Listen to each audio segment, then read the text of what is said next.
Hi, everybody. It's Dr. Sasheen. Welcome to Tuesday Tea Break. I'm back. We're back. Big announcement, so stick around until the end. But welcome to the Tuesday Tea Break, which is our time in the week where we chit chat, catch up, create a little buffer against the insanity that is life, and in general, just share a few minutes of peace. So I'm Dr. Sasheen, host of this particular live stream and host of the Women in Transition podcast, which you can find on YouTube and anywhere that you get your streaming podcasts. Come over, have a listen, download an episode or two, say hi in the comments, and let me know that you've listened. So, a little late today. For those of you who are normally here on Tuesdays, you're probably like, where have you been? Well, we had spring break. So we took some time off, some much needed time off. So we took some time off for spring break, and then we had a few people in, and then we had a few emergencies happen, and then life just started lifing, and I realized if I didn't come and check in, y'all might think I've forgotten about you, and I absolutely have not. But things have definitely changed and shifted, and so this is a good time in our drama-free, trauma-free space to share with you some life changes and to talk about what's next for the channel. If you're new here, I run this tea break every Tuesday at 11 a.m. Central Standard Time. That's going to have to change. That time slot is not working anymore. And it's an opportunity to connect as a community and to kind of build each other up so that we can go out and face the craziness that is the current world, because the world has gotten a lot crazier since the last time I spoke with you. And that's one of the things that I want to talk about as to why this space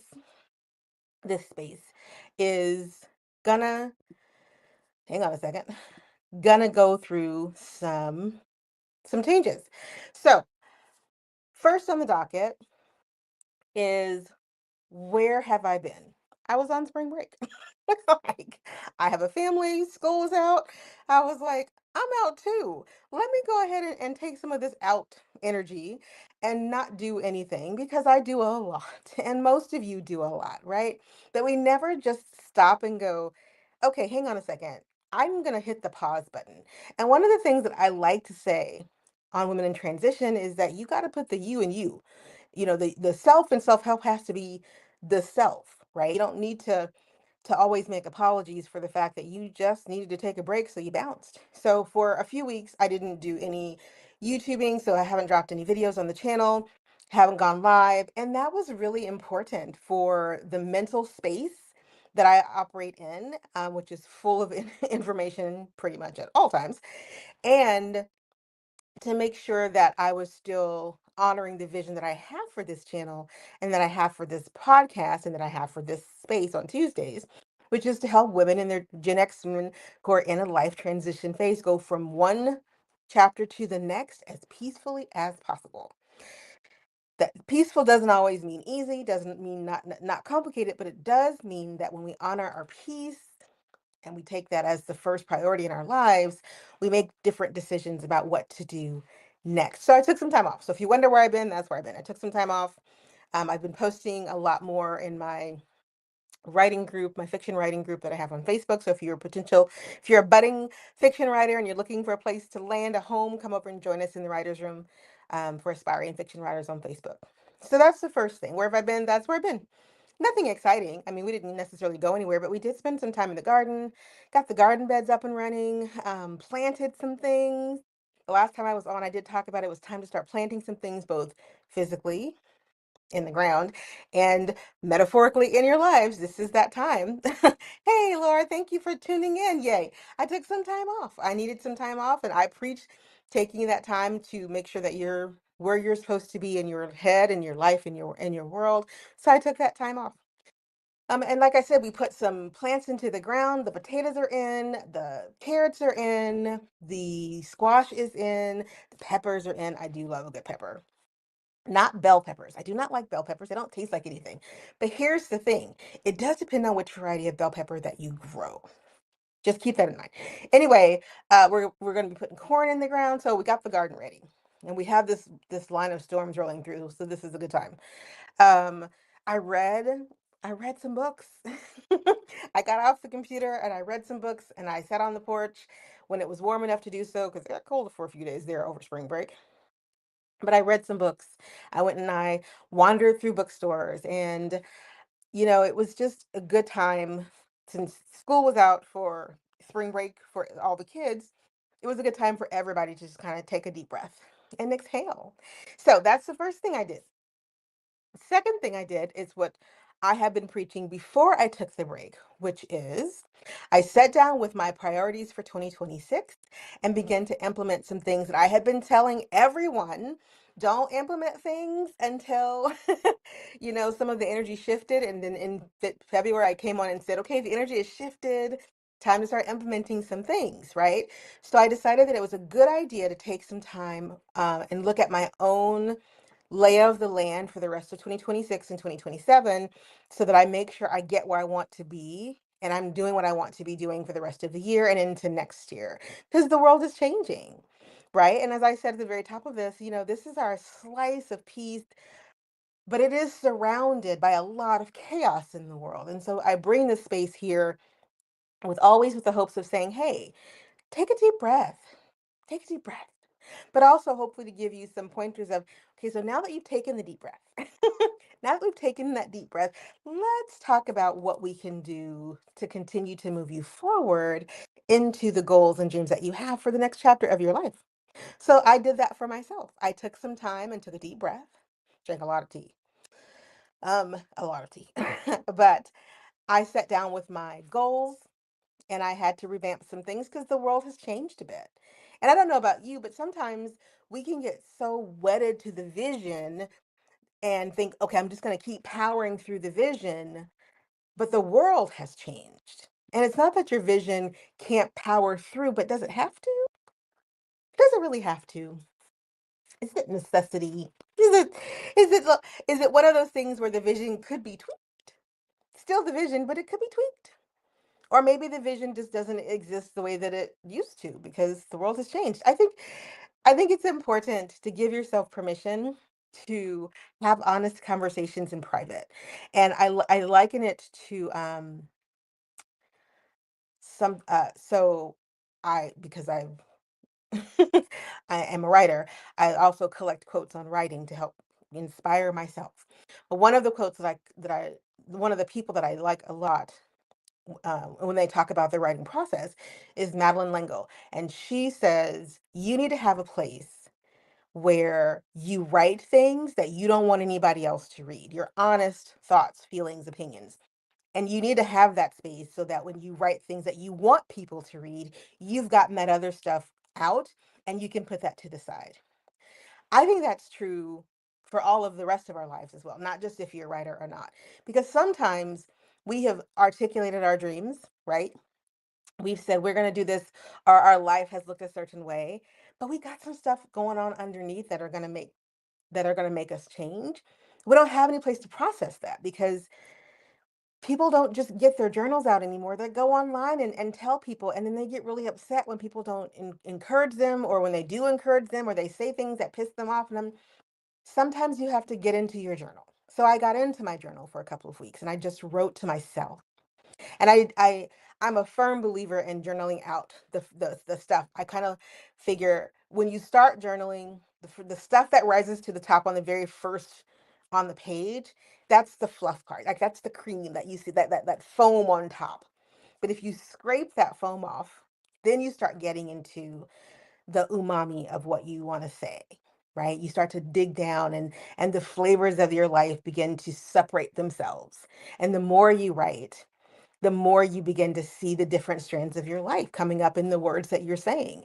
And if you go back and read some of your writings, if you write for long enough and you go back and you start reading what you've written, you'll see the threads of your life show up, the things that always bother you, right? The people that always end up in your journal because they're literally always driving you crazy. And so for a couple of weeks, I just allowed myself to free write, and I can write.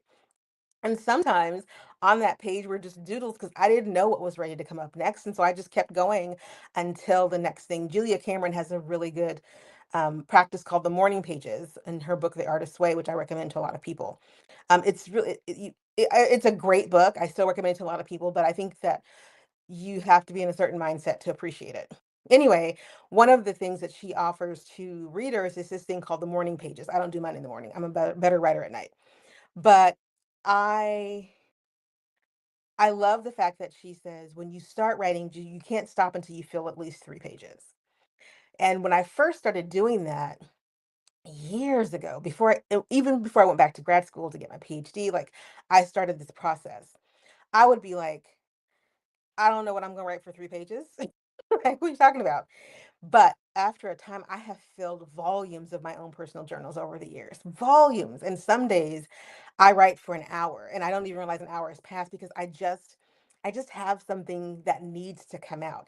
And key to both of those, the morning pages and the idea that you should write where people can't read, is that when you can be honest with yourself on the page, really honest, then sometimes you start to realize, oh, that dream that I've had, that really wasn't mine. Or it was mine when I was 20, but I'm 40 or 50 now, and I don't actually want that dream anymore. But I've been too wedded to it for so long to say that out loud. But guess what? We don't have to say everything out loud. Sometimes we just need to say it to ourselves, right? Sometimes we need to just like say, hey, self, it's okay that you want to do something different now. So I spend some time, and I'm continuing to spend some time with my goals and my dreams, right? With the things that I've written down that I want to have notebooks over here. You can even see them. Oh, I have comments. Hang on. Not filling the space with busyness. That was really important too. I'm a really busy person. So it's important that I remember to give myself space to do nothing, which is where reading comes in. That's my downtime.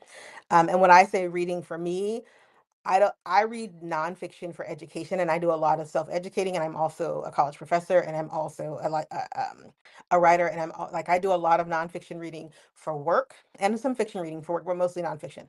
So when I say I'm reading for space and time and relaxation, I'm reading fiction. Like my role shifts to fiction or more literary nonfiction, both of those things. I'm a mystery reader of the first nature. I love a good Agatha Christie or a good mystery novel, a good who done it, a good suspense. I'm all over it because my brain thinks very ABC, and sometimes I want to think in color. And reading helps me think in color. Um, right. No, it sounds like I don't have a vision, but my vision is just not to let myself fall into the illusion of control, because how much control do we have over all the things that we worry about? Next to none, almost next to nothing, right? Almost next to nothing. But we do have control over so many things. And that's why I was saying it's really important that we dig into a place of reflection where we're really able to say all the things and not have anyone judge us for saying all the things. Because there are things to say. And if we say them, we don't want someone to push back. Um, so, yeah, I firmly believe that we need to get more disconnected so that we can reconnect. Well, so that we can spend a lot more time connecting with us, with who we are and what we want and what's in here. Like I said, when you scrape the top layer of that wonderful cup of whatever you're drinking, that cream comes off, and that's good stuff. But in that cup is some really good stuff, right? Right, when that foam is on the top layer and that tastes really good going in, it's this that hit of sweet or salty depending on what you drink, it's fantastic. But when you start drinking and getting down into that cup of whatever lusciousness that you're drinking, you realize that the flavors and the aromas all connect with your senses, and you get a different flavor palette. Well, the same holds true for our lives. We do so much, and we see the surface layer of it that sometimes we forget, if we scrape the surface off and let ourselves connect with what's beneath a little more fully, a little more slowly, right? A little more deliberately, we may find that the path that we thought was so hard to walk isn't hard to walk at all. We just haven't been looking at it the right way. We just needed to recalibrate. We need to remember that our lives are like that amazing cup of tea or coffee or whatever. It is full of a amalgamation of flavors and tastes and sensations, and we're literally just focusing on the cream on top. as if that's all there is. And that's not all there is. The cream on top is just the beginning of the drink, not the end of it. So I disconnected and I looked around and I said, what are we going to do differently in our own family life, my business life? What are we going to do differently to make sure that we are going to be where we want to be by 2020, end of 2026 and into 2027, that we're there physically, financially, emotionally, all of those things, um, in a changing world. In a changing world. We are living in those days where, um, in a, in 20, 30 years, folks are going to be like, huh, well, that happened, right? And how they say that, we don't know, because we're, unfortunately or fortunately, depending on how you choose to look at it, we're writing history. We are living the history that is going to be written at some point. So, um, that darn Chinese curse comes to mind. I pray that you live in interesting times was never a blessing. It is never a blessing. It has always been a curse. But here we are. And so, what is it that you want to see in 2026? The rest of 2026, it is April. It is 2 days. If you live in the United States, you are 2 days from tax day, right? Tomorrow's April 15th. Unless you got an extension, your taxes are due. If you're a citizen of the United States anywhere in the world, your taxes are due tomorrow. Right? They are due tomorrow. But if you're not, thank heavens, your taxes are not due tomorrow. But if you are, your taxes are due tomorrow. In spite of, because of, regardless, they're due tomorrow.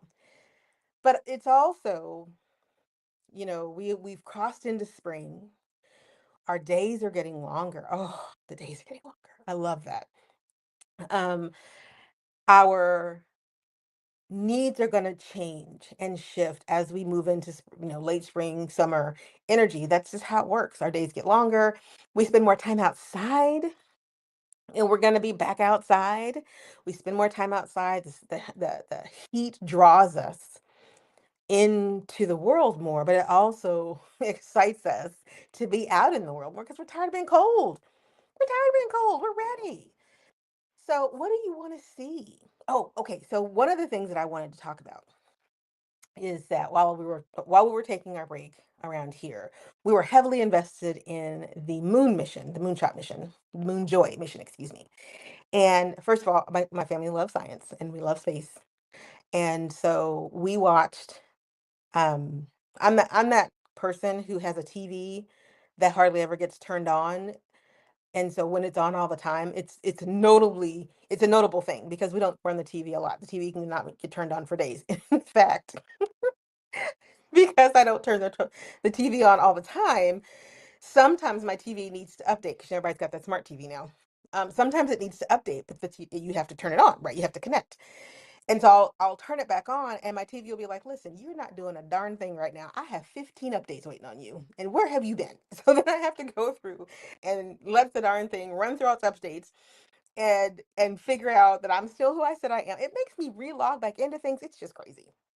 But all that to say, for the 10 days, 11 days, 10 or 11 days that Artemis 2 Integrity, the Orion mission, was rocketing towards the moon to make the Louis, to do the UE to come back, my TV was on. We watched from the time I was the first one up. So from the time I got up, I turned it on until the crew said goodnight on the shuttle. I know it's a capsule, but I grew up during space shuttle times. Then we would turn it off. And all day long, my TV had nothing but NASA feed on it. That's it. Now, the nice thing, yes, y'all can call me a nerd. It's completely fine. But here's the thing about that. It ran all day long. Sometimes there was talking, sometimes there was chatter back and forth. Sometimes NASA would come on and talk to the audience of people who were out there paying attention. A lot of time mission control was hanging out working. I was sitting at my desk working because I work from home. um the crew was working. The day would just go by, and all of a sudden the day's done, cooking dinner, all that kind of stuff. And it was just like this random family that had come to visit was hanging out on the TV while we're hanging out down here doing our everyday life. Okay, this is one of those things that is history making, right? I remember watching, unfortunately, the Challenger explosion in real time as a kid in school. So what I did not watch was the launch of Artemis. I didn't watch the launch. Because I watched the Challenger launch. I watched so I didn't watch the launch because I watched the Challenger launch literally live in school, Bingham Junior High School, sitting in the classroom. They rolled in the TV, Krista McCullough, Rod McNair. We were going to space, right? Big deal. Big deal. We watched it go up and we watched them not come home. Right. So I didn't watch the launch of Integrity, but the minute they made it, we replayed that launch and we watched it and then we watched every live piece of it. And then I had to make a decision. And that's the point of what I'm getting to. Then I had to make a decision about whether or not I would watch the reentry because I also remember Columbia. Okay, if you're Gen X, do not let people gaslight you about how you handle trauma in your life. We have lived through some things, a lot of things that other generations have not lived through.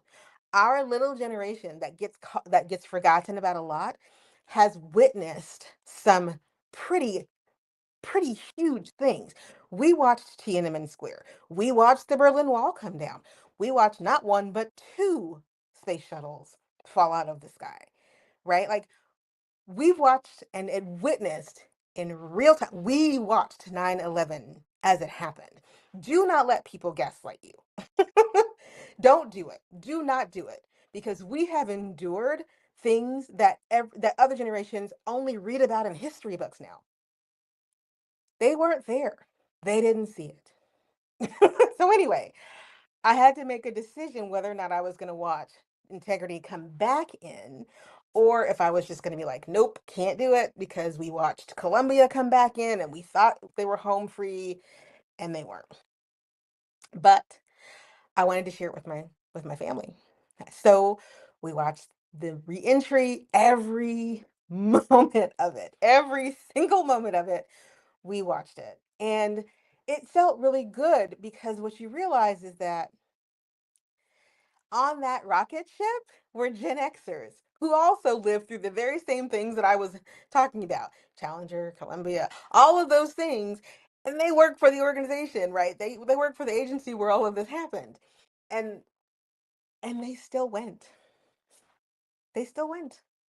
Even though it might be tough, even though the possibility that they may not make it back was very clear. I can't tell you how excited we all got every single time we saw their faces in that little capsule rocketing around the moon. And those images coming from Artemis are stunning.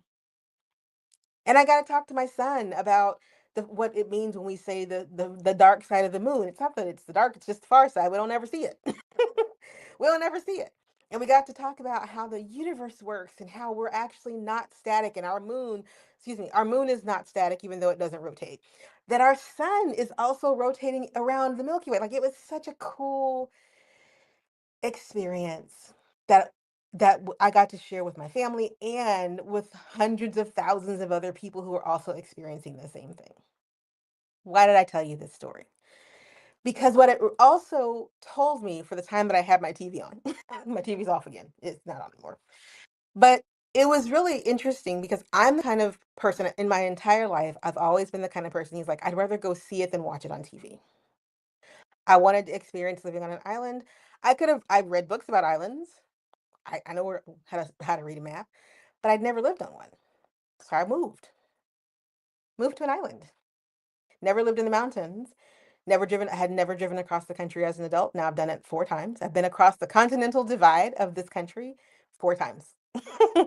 4 times. Grand Canyon, Black Hills, South Dakota. You read about them in books, but I've always been the kind of person who wanted to see the thing. I want to touch that. Or if I can't touch it, because some of the stuff is, shouldn't be touched. But I want to go and I want to see it, which brings me to the point of this particular story. I'm not going to go to space, y'all. Don't worry.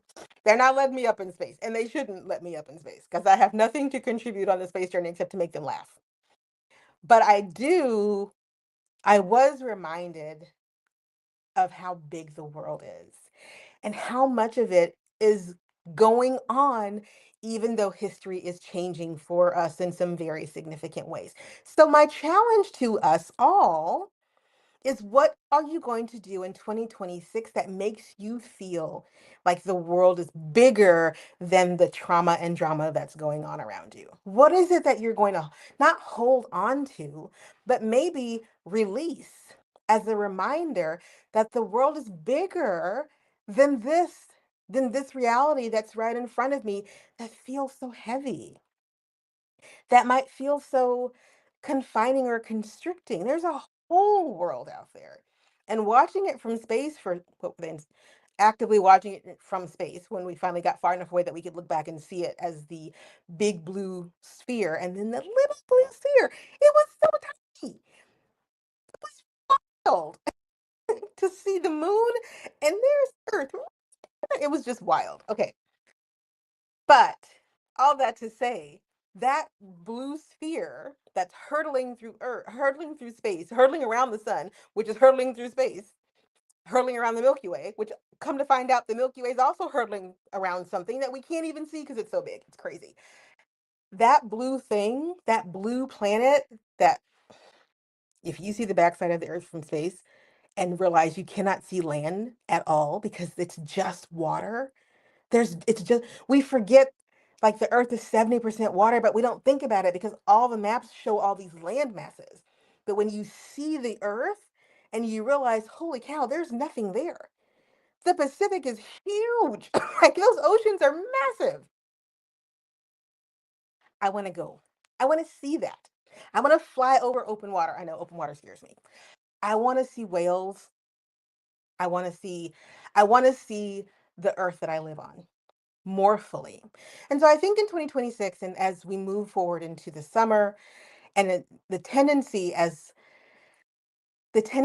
life gets hard is to hunker down, right? The tendency is to hunker down. But hunkering destroys our peace. Absolutely. Hunkering does not bring us peace, it brings us fear. Hunkering does not bring us prosperity, it brings us scarcity. And stop hoarding stuff because of what's happening in the Middle East and with the gas prices. Because hoarding, which breeds scarcity, which breeds higher prices. Stop hoarding. Stop hoarding. That's my only caveat as we're keeping the drama outside. Don't start hoarding stuff because that just makes situations worse. Supply side economics 101. No hoarding. That aside, this is a really big planet. It's a huge planet. I was watching a really interesting video of a woman who lives on a boat. Her and her husband decided to buy a boat. And so right now they're sailing up and down the eastern seaboard of the United States. But they live on a boat. And I don't want to live on a boat. But I've also never been on a boat for any length of time. I don't cruise because I have this aversion to 2,000 people in a confined space. But I realized that there are other ways that you can see the world on a boat that don't require you being on a boat with 2,000 people in a confined space, right? There's smaller cruises. There are other ways to see the world if I want to see the world on the water. I would encourage and challenge us all, especially this Gen X generation. We just sent 4 people to not to the moon, around the moon, and brought them back and landed on a dime. They hit the trajectory of their landing to the minute, y'all. Gen X did that, along with the help of a lot of people. But this generation is pretty hardcore. And because of that, I want us to stop being afraid of what is happening, even though the world is full of things that should make us afraid. I'm not saying you shouldn't. I'm not saying it shouldn't. But we can't live in that fear, and we can't constantly be looking to problem solve how to not be afraid. Sometimes the solution to the problem of your fear is to do something, not think about doing something, not contemplate thinking about doing something, and not doing the same thing that made you afraid, but doing something different. And it might be time to think about doing something different. In the 2 weeks that I did not post, I think it's been 2 weeks, that I did not post, I realized I need to be doing something different. And so I will be doing things differently. So, to that end, Tuesday tea break is going away. And the reason it's going away is twofold. And I wanted to say it live so that I could tell everyone who's going to hear it. And so to say, so you hear it from the horse's mouth. Number one, thank you. Thank you for showing up in this space. Thank you for being here when I log on. Thank you for the comment and the encouragement. Thank you for the parties and the laughter. Thank all of you. That's number one. Number two, Tuesdays is hard now. For some reason, my life got shifted and a little busier on Tuesdays. So getting here Tuesday at 11, which had always been free, all of a sudden it just isn't as free. And so I would have to cancel or postpone or move things around. And I can't keep doing that. And that's not fair to you all. And it's not fair to me. It's not fair to the energy of this community to have to do that. And so this time slot on Tuesdays does not work for me anymore. Um, it just doesn't. So since it doesn't, and I need to make sure if I'm going to do a live stream that I can do that live stream consistently because I want to be here for you and I want you to be able to find me. Um, the Tuesday tea break is going away. Now, it may come back as Sunday morning chit chat, it may come back as Friday night hangouts, but the Tuesday mid morning tea break, this is the final curtain call for it. So, again, thank you so very much for being a part of this journey and for hanging with me on this journey. I really appreciate that. Um, I really, really appreciate it. But I do think that we need to spend less time online and more time, if we're going to be online, connecting in real time, um, being more present with each other, seeing each other's faces, whether it's through a Zoom call or a hike, right? Talking to each other, uplifting each other in ways that allow connection. And like I said earlier, sometimes we need to disconnect so that we can reconnect. And so I'm not getting offline completely. Women in Transition podcast is not going away. I'm still going to be podcasting. I'm still going to be dropping the podcast audio for sure. The video, we'll see. I'm also not so certain that podcasting video wise is where my energy needs to lie, especially since I am building a writing career and I am looking to expand into that arena more. And I have a gnat. He's starting. This is one of the things I don't love about spring are the gnats. But all that to say, it has been the honor of my life to do this. I love the fact that we have had a chance to hang out together and get to know each other, and we're not going anywhere. We're just going to go forward, not seeing each other every Tuesday. But keep a lookout on the channel as I can figure out the best next thing for a live stream. You all will be the first to know because I'm gonna miss you all. I missed you all when I wasn't logging on. I missed you all that I wasn't able to talk to you. But I also realized that as each Tuesday rolled around and I was not able to get out of a meeting or I wasn't able to move something around, that I was losing the thread of being able to keep this going. And the one thing that I preach is protecting our peace. And I was starting to feel very not peaceful about this and not being able to do this the way that I said that I would do it. So this will be the last one of these. Thank you, thank you, thank you. I appreciate everything that you all have done for me. And if Women in Transition podcast does go away, I'll let you know. I don't know that it will go away. It don't. I post once a week, but everything went on hiatus, so we'll see.